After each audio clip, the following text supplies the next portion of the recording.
Hi, everybody. Welcome back to another edition of Getting to Know Your Leaders. I've got one of my favorite people here with me today. I'm anxious for you guys to get to know him. This is my buddy, Mike. Mike, introduce yourself to these folks. Tell them what you do at the Life Center. Hello there. I'm Mike Morgan, and I work in the food pantry, basically in the freezer section where we have frozen meats. See that everybody's fed correctly and load up some delicious food and meat in their boxes, and then we make them, as much as they want, and then they drive back here and we load their cars up for them. So how'd you first get started, Mike? 5 years ago, we made a church change and came to Whitewater for the first time, and one of the first persons I met was a lady called Linda Hutchison, and I found out that she was in charge of the Life Center, and we had a small conversation, and she said, well, if you're ever interested in volunteering, I can use you. So that Tuesday, I said, you know what, Linda, I am interested, and I came Tuesday 5 years ago, and I've been volunteering ever since, and it's been one of the highlights of my life. Outstanding. So what do you enjoy the most about it, Mike? The most I enjoy about is helping and giving back to other people. I've been blessed by the good Lord, and I want to give back to other people that are less fortunate. Good. So that gives you a real sense of joy and peace when you can give back, use your time and energy and effort to help other people. It really does. It really does. Well, Mike, you've got quite a background. I know you've told me you served as a police officer for a while. 35 years with the Cincinnati Police Department. Wow, that's a long time. It is a long time, but when you look back, it really went fast. It really went fast. Well, grateful that you served our community, Mike. All right, so this is the Life Center 7. So 7 questions, there's no right or wrong answer. This is just to help us to get to know Mike Morgan a little deeper, okay? So Mike, what would you say is the best book you've ever read? I read a book. I love the game of golf. So I read a book, and it was entitled The Life of Jack Nicklaus. And in that book, he started out at Ohio State University on the baseball team, was injured, and then became a golfer. And he said that changed him dramatically. And then when he met his wife, Barbara, that even changed more. And she was such a big part of his life. And he went on and on about how he went from just kind of doing haphazard and not really concentrating to putting 100% effort in the game of golf. And you saw what it did. Wow. Now, the Golden Bear was one of my favorites as well. I loved kind of one of my heroes as I was growing up. He's one of the most generous, giving, kind persons you'll ever meet. Nice. So I see you're wearing a Ben Hogan hat. How often do you play golf? I play golf basically 3 to 4 times a week. Wow. Even in the winter. I don't mind golfing as long as it's sunny and over 30 degrees. Unbelievable. And if I remember correctly, you're a little north of 80. Is that right, Mike? I am a little north of 80, but I consider it being 80 years young as opposed to 80 years old. Wowee. Still very active. Wow. Thank you for being a vital part in that food pantry and the freezer ministry. That's outstanding. You're welcome. I enjoy it. So, Mike, your house is on fire. You've got a chance to scurry back in, grab one thing. What one thing would you grab in that house that's on fire? My golf clubs. Just goes right along with our conversation.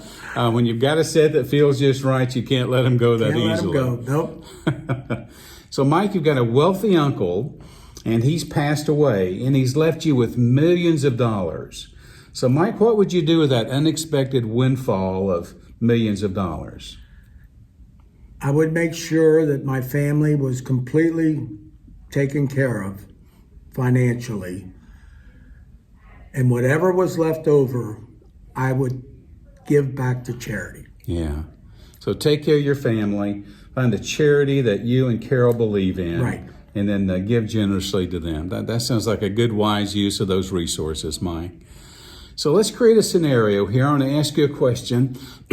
Suppose you're sitting on a bench and you're overlooking this really pretty scene, okay? It's the ocean and the sun's going down, very tranquil moment. And Mike, you have an opportunity on that bench to have a conversation with anybody, living or dead. Who would you want to have a conversation with? No ifs, ands, or buts, Jesus Christ. Oh, wow. So what would you talk about with him? Well, I would talk about the situation in the world today.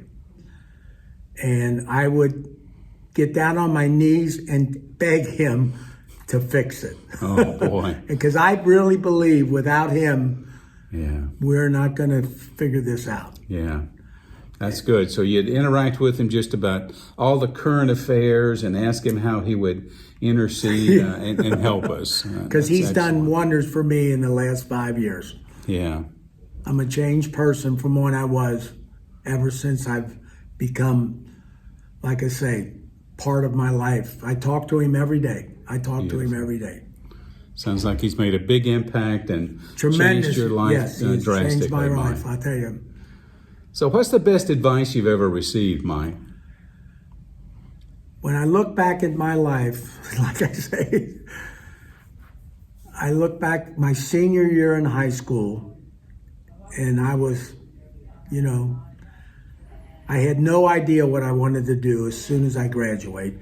And one of my good friends, I was talking to him, and he said, you know what, I'm going to join the Marine Corps. And I said, when? He said, I'm going downtown. It was on 7th Street, the recruiting office. And I said, you know what, I'll go down with you.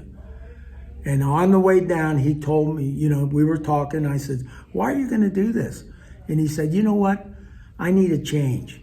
I need to get on my own, both physically and mentally, and start to become a man. And I said, you know what? I think I'm the same way too. I know college is not for me because I didn't like academics that much. So I said, you know what? I'll go down with you, and I signed up too. Wow. So 18, just a little, I bet you're creeping up on 18. You heard some advice from a buddy. Let's join and serve our country and join the Marine Corps. Yep. That was some good advice. Sounds like it was a pivotal point for you. It was a pivotal point because it did change my life. Wow. You don't realize what a change from being at home all those years to actually being on your own. I went from a boy to a man in a matter of months. Wow. All right, so you can travel back in time and you can meet and talk with 20-year-old Mike Morgan. What would you tell Mike at 20 years of age? I would look myself right in the mirror and I'd say, you need to put more effort into academics than you did athletics. Wow. Because I look back now and I say to myself, you know what? If I would have put as much effort in the curriculum, schoolwork, as I did in football, basketball, and baseball, I would have had a much better. All right, good perspective. Age has a way of teaching you some wise perspective, Mike. It's like fine meat. It gets better with age. All right, here's the last one. So it's been said that every great man could have his life summarized in one sentence. Mike, what one sentence would you like to describe the life of Mike Morgan? As a person that's changed for the better, and a person that has the best wife any person could have. She's not only beautiful outside, she's beautiful inside. Yeah. And I don't know in our 58 years of marriage how I could have made it without her. Wow. So that one description would be, he had a marvelous wife that helped structure his life. And change was a big part of this man's life as well. You grew and developed. Yep. And I'll tell you right now, like I say, it's the best thing that's ever happened to me. Wow.